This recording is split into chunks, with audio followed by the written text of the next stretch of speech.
of you know the stories of the Western powerhouse graphic designs, but what about those here in Japan? What's up everyone, I'm THECASUAL, and today we look at some of the most iconic graphic designs from the world of Japanese fashion, how they came to be, and what makes them special. So, without further ado, let's get it. Despite being the youngest member of the pantheon of iconic graphics from Japan, Girls Don't Cry set off a firestorm of interest, excitement, and enthusiasm for the limited brand.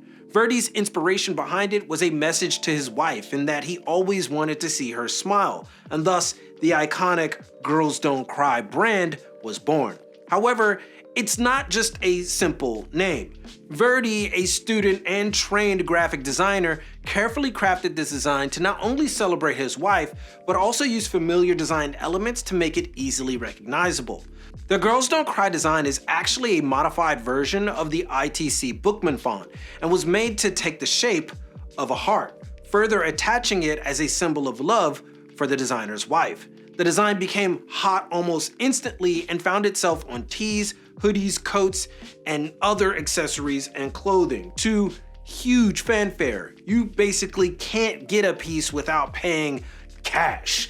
It even managed to grace itself on a pair of exclusive dunks that almost nobody has outside of Verdy and his crew, making them incredibly valuable. The logo and its typeface eventually caused such a trend in and of itself that countless other brands adopted the font for their very own designs, making Girls Don't Cry more than just a graphic logo and brand, but an influential one that inspired countless others. Next up, we have Yohji Yamamoto's script logo. While perhaps not the most influential graphic from Japan, it certainly is one of the most iconic. The Yohji Yamamoto script font has developed such a standard that even when New Era, for example, releases a collaboration with Yohji Yamamoto and has this design, they were able to increase the price of their hats, which are made the same way, by at least double. And they still sell out. And while many may believe that this logo or graphic is simply a stylized design, it actually is just a clean version of Yohji Yamamoto's actual signature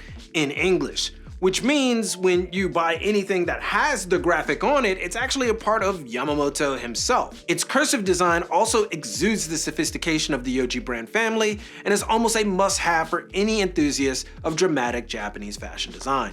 It's hard to call Evisu's wings an actual graphic, as they are not actually printed on the denim, but painted by hand on premium pieces. But that doesn't make the logo or the graphic less iconic. As part of the original Osaka 5, Evisu needs no introduction, but the Seagull logo printed on the back of each pair of handcrafted denim spoke volumes of Japanese dedication to craft. While many may not understand the subtle intricacies of Japanese denim manufacturing, the way Evisu made themselves more appealing is by doing something not even American brands at the time were willing to do, and that is apply further design in post-production.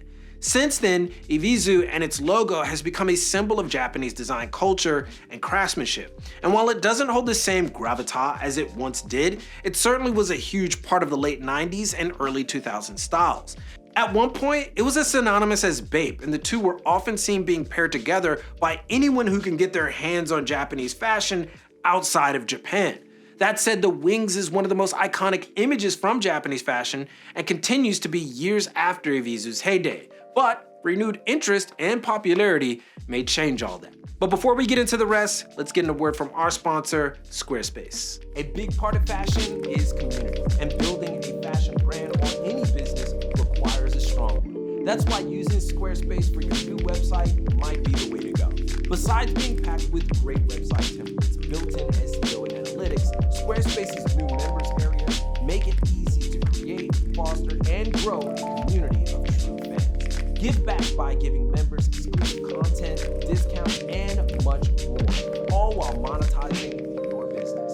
So use our code squarespace.com/thecasual to save 10% off of your first website and let Squarespace help you build your brand, business, and community.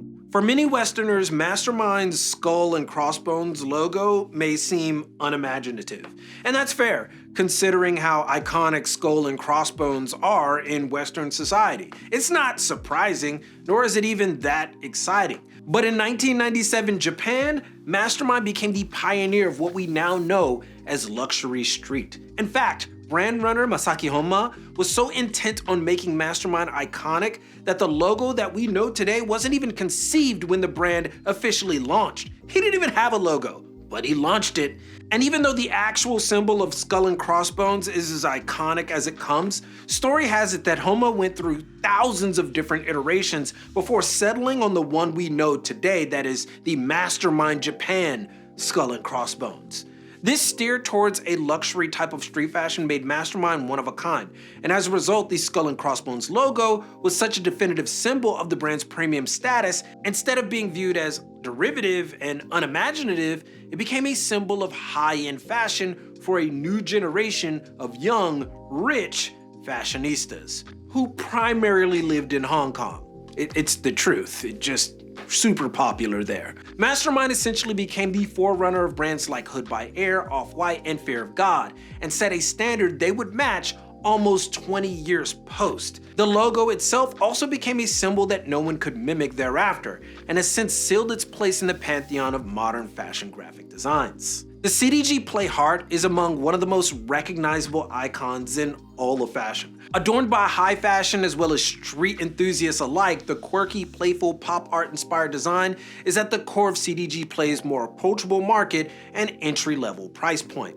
The heart itself was designed by Polish artist Filip Pagowski and was picked by Rei Kawakubo herself to serve as a symbol for something simple yet playful. In fact, the heart was never meant to be used on clothing. It was essentially a throwaway design that Kawakubo liked. Putting her trust in herself and Pagowski, who at this point had been working with and for CDG for a number of years, the CDG Play graphic made its debut in 2002. It was a huge hit. It became so successful and synonymous with CDG that many who were unfamiliar with Comme des Garçons' track record thought the CDG Play logo was actually the official logo of the brand in its entirety, and not a sub-label in its own right.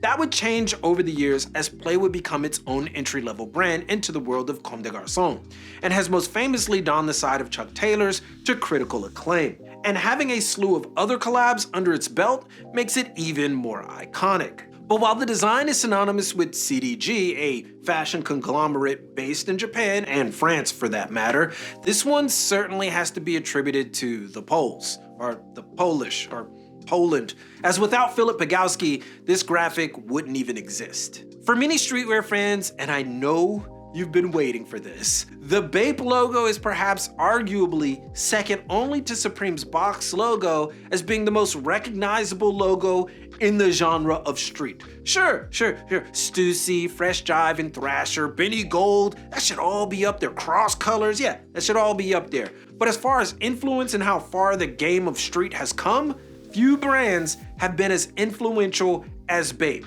And the logo, well, the logo is one of a kind, despite what people might think I think.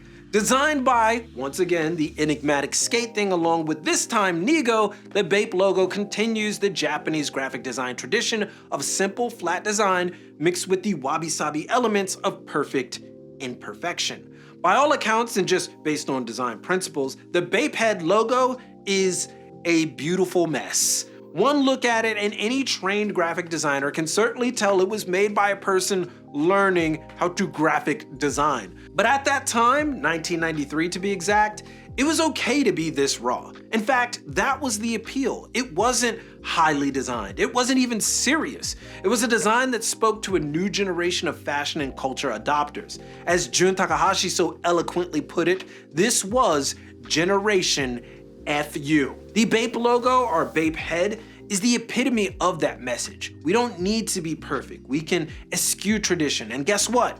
We can make it this way.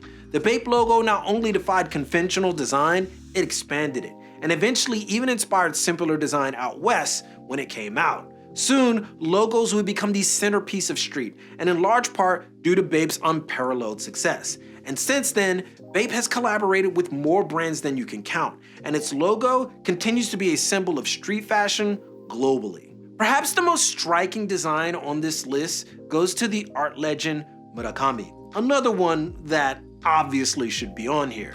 Admittedly, there are a lot to choose from when it comes to Murakami, but in the world of fashion, the flowers motif is probably the most iconic. Debuting in 1995, the flowers can be seen everywhere in fashion now. Porter bags, Supreme tees, jewelry, shoes, and even donning itself on LV products. The flowers motif not only appears in fashion, but in exhibits around the world and has remained a staple symbol of the art world for nearly 30 years. There is a long history on the inspiration behind the flowers, which unfortunately we'll have to save for another day. But just know that the design came from Murakami's study of Nihonga, or traditional Japanese painting. Attempting to paint flowers in this tradition, Murakami ended up doing something completely different, and the flowers motif was born. Who would have thought? Despite his failed efforts in Nihonga, the flowers motif became a hit and set the stage for a new wave of Japanese contemporary art, which makes flowers likely the most important on this list overall. It basically introduced the world to modern Japanese design. Even though it's specifically more art than fashion, that's saying a lot. And finally, perhaps one of the most ubiquitous graphic designs from Japan, yet again, comes from Hiroshi Fujiwara. While not a fashion brand per se, Fragment Design's Double Thunderbolt has graced more products than every brand on this list by a lot.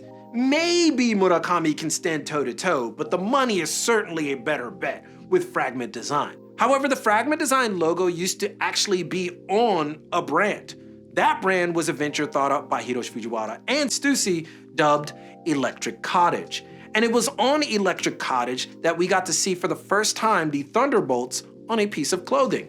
Now, you can't get Electric Cottage anymore, so any of you who have that stuff, you're very lucky indeed. Now, this makes the logo a bit more understandable as it pays homage to one of Hiroshi Fujiwara's first ventures as a fashion tastemaker. Since then, the Thunderbolts have graced brands worldwide. Moncler, Red Wing Boots, Beats by Dre, Maserati, Jordan Brand, LV, Starbucks, Nintendo, you name it. Let alone its most iconic collabs being with none other than Nike. That's certainly gonna boost you.